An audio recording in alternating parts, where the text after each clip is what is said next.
High বন্ধুরা, welcome back my channel. দেখো আমি এসেছি আমার দিদির বাড়ি, গ্রামের বাড়ি। তো গ্রামে ঘুরতে গেলাম। দেখো কত সুন্দর পুকুর, সব গ্রামের দৃশ্য, তাই এলাম তোমাদের সঙ্গে একটু দেখাতে।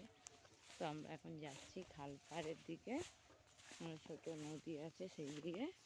তো সেখানে গিয়ে তোমাদের দেখাচ্ছি কীরকম দৃশ্য।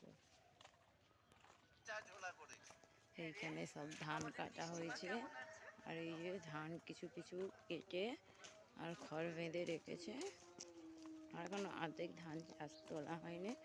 এই যে দেখো বন্ধুরা, সব ধান ধান চাল হয়েছে।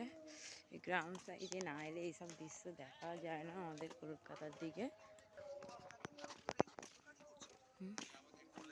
দেখো হাঁসগুলো কি সুন্দর জলের মধ্যে খেলে বেড়াচ্ছে, আর ওইদিকে গরু ঘাস খাচ্ছে। এইখানে একটা গরু বাঁধা। দেখো এটা একটা খাল দিয়ে আমরা যাচ্ছি। আর এই যে পুরো ধান ক্ষেত ভর্তি, একদম চাল হয়ে গেছে। এর কদিন পর হয়তো এগুলো ভাঙাতে যাবে। এইদিকেও দেখো পুরো ক্ষেত ভর্তি চাল, ধান চাল হবে। দাঁড়া এক মিনিট, একটা সামনে গিয়ে আমি একটু ধরে দেখাই, তাহলে বুঝতে পারবে।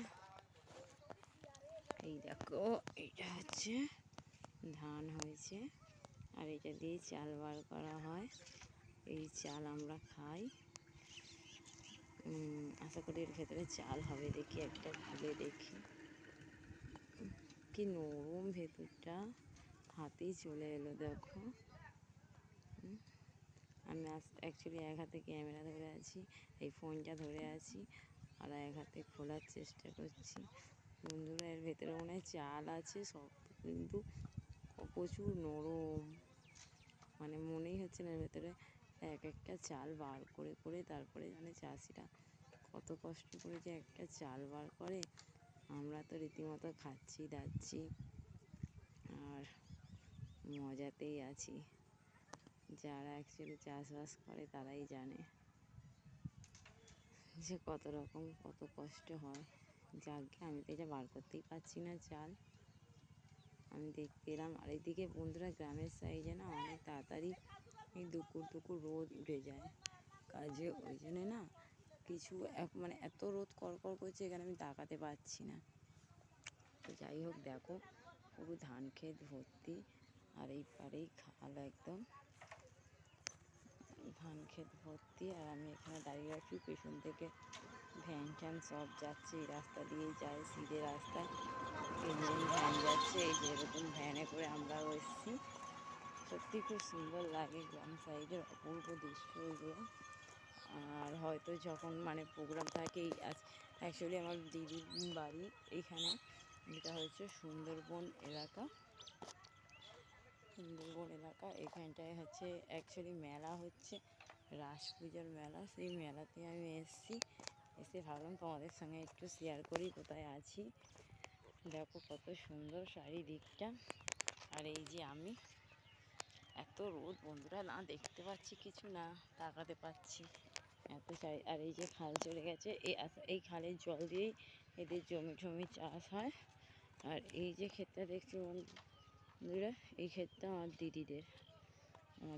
আর এই যে এখানে একটা জায়গা করা আছে, এখান থেকে জল কেটে নাকি ওরা চাষ করে। দিদি তো থাকে না, দিদি তো থাকে কলকাতায়, কিন্তু দিদিদের এখানে জমিতে দেখানোর জন্য লোকজন আছে, রেখে গেছে, তারাই করে সব কিছু। ওরা হয়তো 2-3 মাস ছাড়া আসে, এসে এগুলো দেখে থাকে কিছু, যাই হোক ব্যাপার সেইগুলো করে। আর আমি তো হয়তো বছরে যখন অ্যাকচুয়ালি এখানে রাসের মেলা চলছে, রাধাকৃষ্ণের পুজো হচ্ছে, মেলা করছে, সারা রাত প্রোগ্রাম হচ্ছে, ফাংশন হচ্ছে, গান হচ্ছে, নাচ হচ্ছে, খুব মজা করছি বন্ধুরা, খুব এনজয় করছি।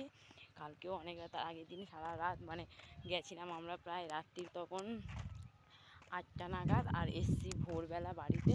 তো আজকেও আর কালকেও গেছিলাম, তখন কটা বাজে, সন্ধ্যে 7টার সময় গেছিলাম মেলাতে, আর এসছি তখন বাজে রাত্রির প্রায় 1টা কি 1:30। আজকেও মেলা আছে, আজকে রাঁচি প্রোগ্রাম আছে, মানে রাঁচি থেকে সব অর্কেস্ট্রারা এসে সারা রাত প্রোগ্রাম আছে। আজকে যাবো রাত্রি 10টা 10:30টায়। আজকেও সারা রাতের প্রোগ্রাম আছে। খুব মজা করছি বন্ধুরা। এই রাঁচির প্রোগ্রাম যখন হয় তখনই আমি আসি। যারা যারা রাঁচি প্রোগ্রাম জানো তারা বুঝবে কত মজা হয়। আর খুবই মজা হয়, না দেখলে। এই মানে চেষ্টা করব ওইটাও তোমাদের সঙ্গে লাইভ টেলিকাস্ট করা যখন রাঁচি প্রোগ্রামটা হবে। দেখবে আমি আমার চ্যানেলে আগের ভিডিওটায় দিয়েছি ওই প্রোগ্রামের ভিডিও। আশা করি আজকে লাইভটা দেখা দেবো। কিন্তু এত প্রচুর ভিড় হয় না বন্ধুরা, ফোন নিয়ে থাকা যায় না একটা জায়গায়। দেখো বন্ধুরা, অনেকে শ্যাপলা বলে, অনেকে পদ্ম ফুল বলে। আলটিমেটলি কি পদ্ম ফুলের মতনই, কিন্তু কালারটা হচ্ছে নীলচে কালার, বেশ সুন্দর। আর এই যে এইদিকে খাল চলে গেছে। আজকের মতন এইটুকুনি। টাটা বন্ধুরা, ভালো থেকো সবাই। আর আমার চ্যানেলটাকে সাবস্ক্রাইব করো, লাইক করো, পাশে থেকো। টাটা।